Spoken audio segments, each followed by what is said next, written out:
Esta é a história do dia da Rádio Observador. O poder vai mudar de mãos na Turquia e sem violência?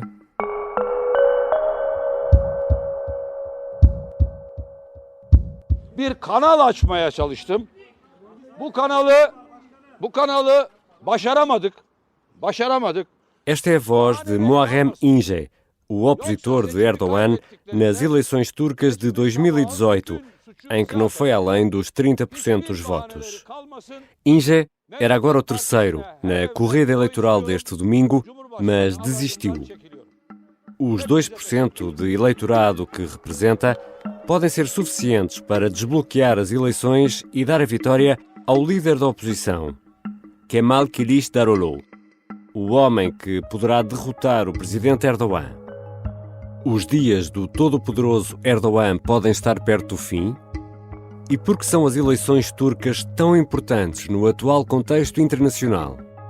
Vou conversar com José Duarte Ribeiro, professor na Universidade de Ankara, um português que vive na Turquia e que é também investigador no Instituto de Ciências Sociais da Universidade de Lisboa.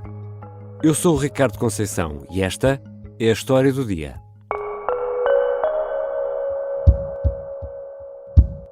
Bem-vindo, José. Olá, Ricardo. Obrigado pelo convite. Só para entendermos melhor do que estamos a falar, este domingo, aí na Turquia, há eleições parlamentares e presidenciais? São duas eleições? Exatamente. Este domingo, 14 de maio, há eleições parlamentares e presidenciais no mesmo dia. Mas na Turquia o regime é presidencialista, ou seja, é diferente do português. O presidente é chefe de Estado e de governo? O regime na Turquia é presidencialista desde o referendo de 2017, em que houve uma mudança constitucional de um regime parlamentar para uma presidência executiva. E estas eleições ocorrem num momento particularmente complicado do ponto de vista económico para a Turquia, mas também no ano em que se assinala o centenário da fundação do Estado turco. Há muita coisa em jogo nestas eleições, não é? Sim, nós temos visto em vários artigos de análise que estas são as mais importantes e as mais disputadas eleições, certamente dos últimos 20 anos, em que Erdogan está no poder, mas também do centenário. Em termos económicos, há uma inflação estrondosa. O sismo causou também um sismo político, porque estamos a falar de mais de 50 mil mortos, de 105 mil milhões de danos materiais, de 210 mil edifícios destruídos ou severamente danificados. Por isso, é um clima que já estava muito polarizado, mas que por toda esta conjuntura, a situação está realmente muito difícil para o partido que se encontra no poder. E há dois grandes candidatos, Erdogan, o atual presidente, e o rosto da oposição, que tem um nome difícil de pronunciar, pelo menos para um português que está em Portugal. Acredito aí que, José, consigas dizer isto melhor, mas eu vou aqui ensaiar. Kemal Kılıçdaroğlu. Será mais ou menos este o nome. Quem é este homem e o que é que ele representa? O Kemal, certamente Kemal é mais fácil de dizer, o Kemal Kılıçdaroğlu é um antigo funcionário público, tem 74 anos, fez toda a sua carreira no Ministério das Finanças e notabilizou-se no CHP, no partido fundado por outro Kemal, o Kemal Atatürk, em 1923, mas notabilizou-se por um combate cerrado à corrupção contra o partido no poder, o AKP, o partido de Erdogan, e ficou aí conhecido como deputado e é líder do maior partido da oposição, como eu disse, o CHP, desde 2010, e ele é responsável por uma reorientação ideológica muito importante do partido. O partido tinha uma orientação ideológica de um nacionalismo kemalista e secularista muito hardline, e ele, de certa forma, moderou o partido, tornou-se mais tolerante até com a diversidade étnica e linguística que é marcante neste país, na Turquia. En büyük gayemiz Türkiye'yi bereketli, huzurlu ve neşeli günlere taşımaktır. Allah'ın izniyle bunu hep birlikte başaracağız.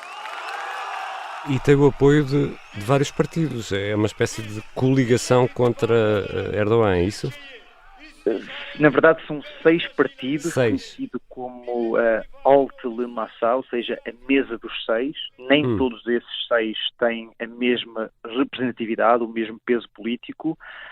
Enfim, dando uma visão rápida sobre esta mesa dos 6, há o I-Party, que tem um nome interessante, é o Partido Bom, que é um partido nacionalista, dissidente do MHP, que faz parte da coligação com o AKP.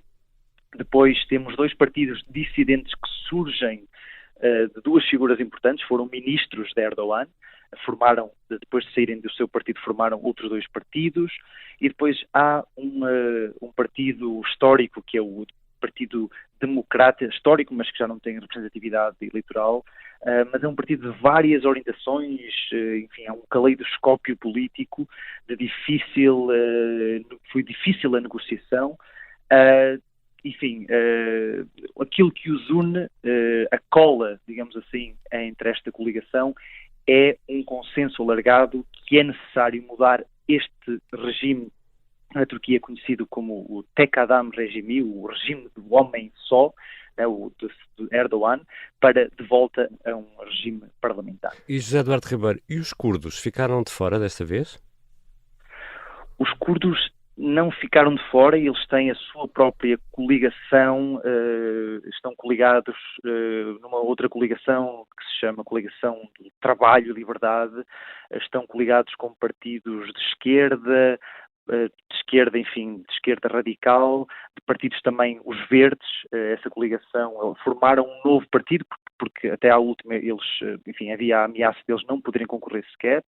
O partido tentou-se encerrar esse partido, mas, e isto é muito importante, há bem pouco tempo, aqui há uns dias atrás, o principal líder do Partido dos Curdos, o Selahattin Demirtas, que está preso, um preso político do regime de Erdogan, enfim, publicou um Twitter em que dá o apoio a Kılıçdaroğlu. E temos de falar, obviamente, do presidente, do incumbente Tayyip Erdogan. Como é que ele está a lidar com esta concorrência? Bay Kemal, istediğin kadar fıçı dolusu iç, hiçbir şey seni iflah etmez. Benim milletim ayı yaşar sarhoşa, kalkıp da meydanı bırakmaz. Não parece estar a lidar bem. Enfim, Erdogan é um político muito hábil e talentoso a lidar com adversidades. Teve várias ao longo do seu, digamos, eu poderia dizer quase de forma irónica, o seu sultanato. Ele é conhecido às vezes no Ocidente como o último sultão da Turquia. Enfim, é claro, é uma figura um pouco exagerada, mas não está a lidar muito bem. A campanha tem sido marcada por muita violência nas palavras e isto é também interessante, ele já veio dar a entender que a única maneira de haver uma mudança de regime, deles perderem, seria através de um golpe de Estado organizado por esta oposição. Quase que a preparar, dar uma certa desculpa e, enfim, caso as eleições de 14 de maio ou até a segunda volta 2 semanas depois lhe deem um resultado desfavorável. Já voltamos à conversa com José Eduardo Ribeiro, sociólogo, professor, é um português que vive e trabalha em Ankara. Vamos tentar perceber por que são tão importantes estas eleições turcas. Depois do sucesso do Sargento na Cela 7, vem aí uma nova série do Observador. Eu sou a Margarida Villanova e não lhe posso dizer muito, mas é uma história real que junta o sequestro de um avião da TAP, um primeiro-ministro em negociações durante a madrugada, um cerco por unidades das forças especiais e um protagonista surpreendente. Estreia brevemente e, acredita em mim, não vai querer perder.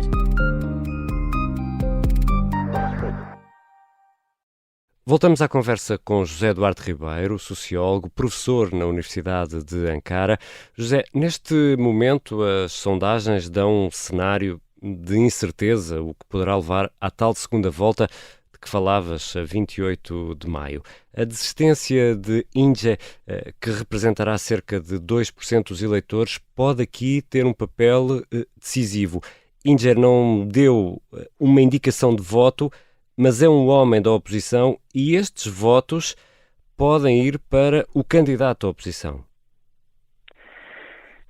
A questão não é assim tanto, não é tão fácil assim, porque há aqui um problema. Apesar de ele ter declarado a sua desistência, a sua cara continuará no boletim de voto, porque ele fê-lo depois do período em que pode ser declarada uma desistência oficial. Por isso, há agora aqui uma questão, a Comissão de Eleições não se pronunciou se os votos no Muharrem Ince serão válidos, se deixarão de ser válidos, mas para além disso, este é um homem que foi o candidato pela oposição, precisamente pelo CHP, ele sai desse partido em 2018, nas últimas eleições presidenciais, nas primeiras, aliás, eleições presidenciais, depois da mudança de sistema, e ele saiu muito agastado porque desapareceu na noite das eleições.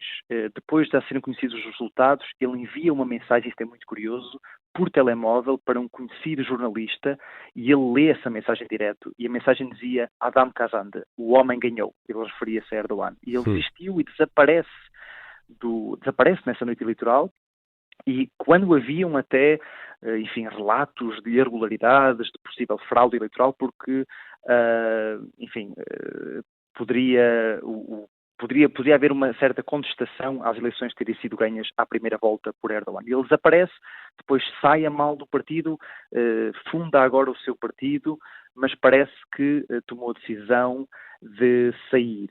É também interessante, e isto é importante mencionar, que mais do que um candidato à oposição, ele é certamente, enfim, da área da oposição, mas a própria oposição mencionava que a sua candidatura tinha como objetivo dividir os votos da oposição. E um dos exemplos que podemos dar isso é que os média, que 90% são controlados pelo AKP na Turquia, deram-lhe imenso tempo de antena, ou seja, que de certa forma corrobora essa tese de que a sua candidatura poderia ter surgido Para destabilizar e para roubar votos, é isso? Para destabilizar a oposição, sim. Claro que, enfim, não temos confirmação factual disso, mas há indicadores que o podem provar, ou pelo menos que nos podem fazer pensar nesse sentido. Zé, tenho aqui uma tarefa que eu sei que é quase impossível, mas eu acredito que tu consegues resumir em 30 segundos a importância atual da Turquia no contexto atual internacional. Bom, desde logo tem problemas com a Grécia, no Chipre, está ao lado do Azerbaijão na questão de Nagorno-Karabakh, tem um papel também na tragédia que está a acontecer na Síria e agora na guerra da Ucrânia. A Turquia está em todas aí na região, é isso?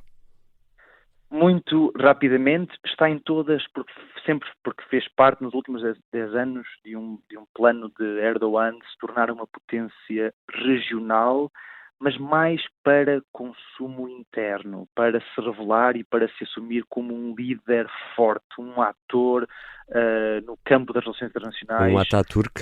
Inevitável.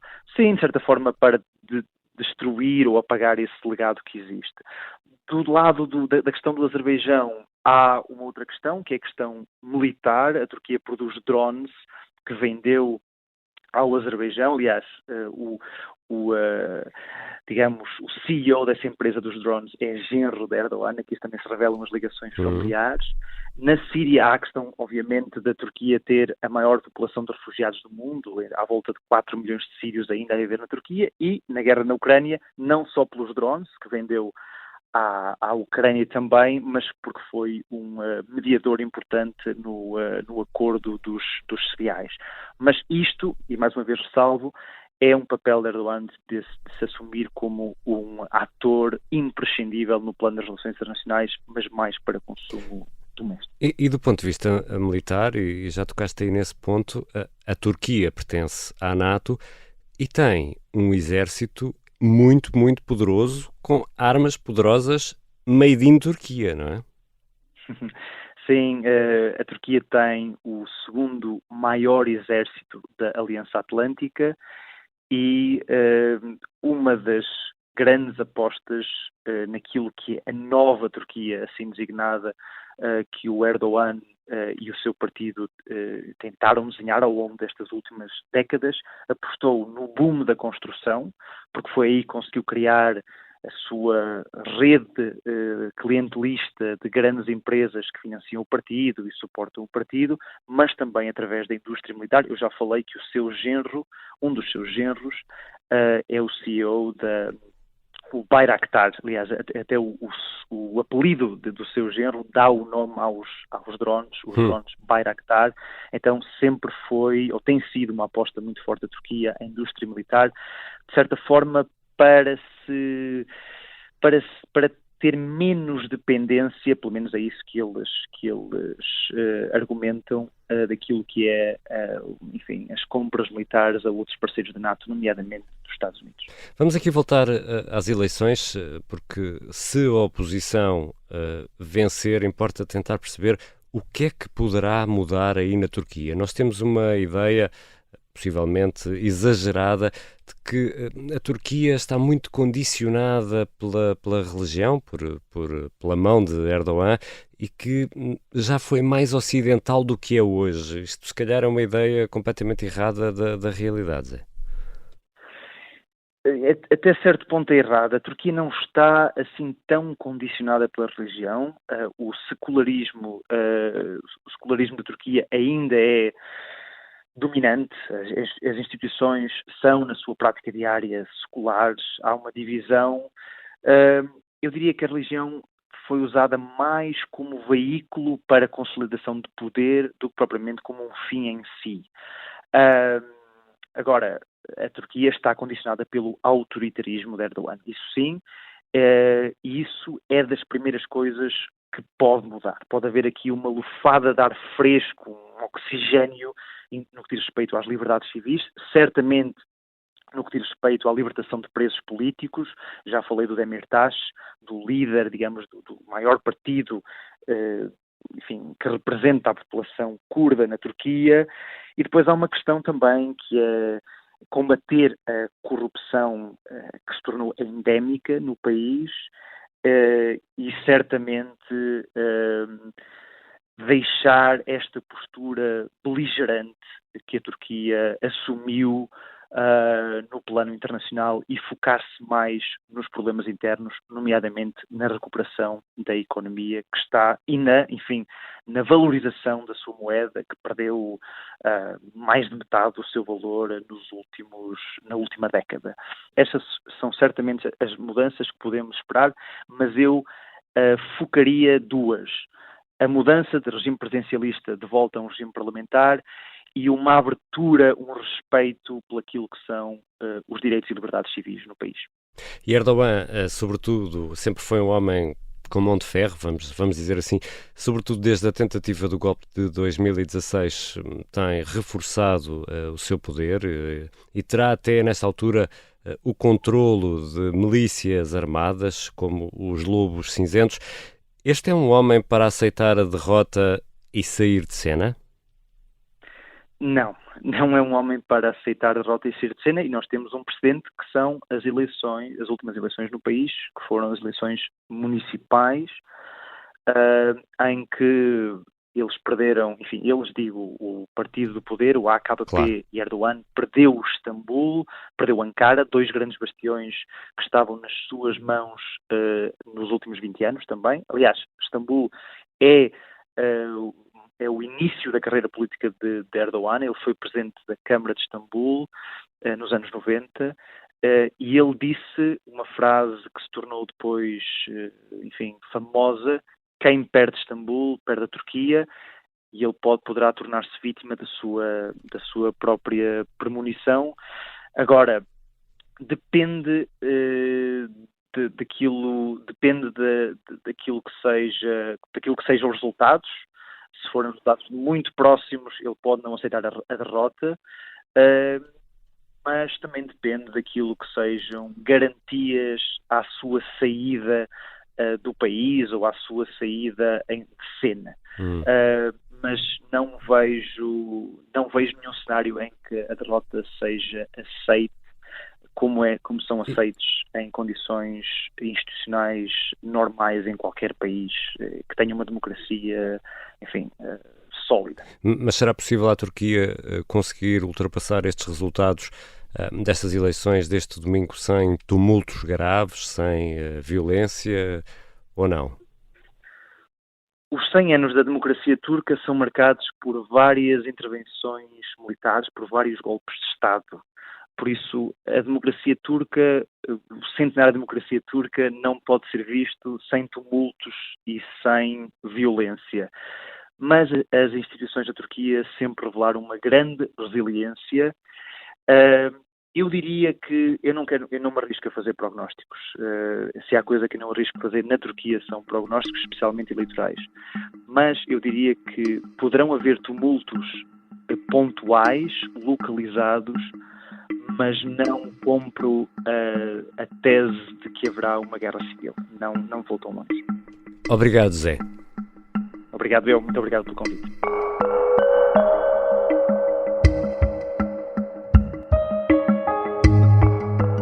José Duarte Ribeiro é professor na Universidade de Ankara, um português que vive na Turquia e que é também investigador no Instituto de Ciências Sociais da Universidade de Lisboa.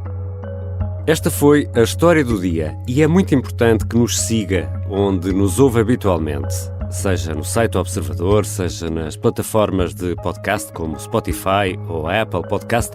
Basta clicar em seguir. Isso é mesmo importante para nós.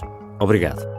E os sons que ouvimos no início deste episódio são da televisão turca Halk TV. O som de Kemal Kılıçdaroğlu é da agência de notícias turca e o de Tayyip Erdoğan da presidência da Turquia. A sonoplastia é do Diogo Casinha, a música do genérico do João Ribeiro. Eu sou o Ricardo Conceição. Até segunda.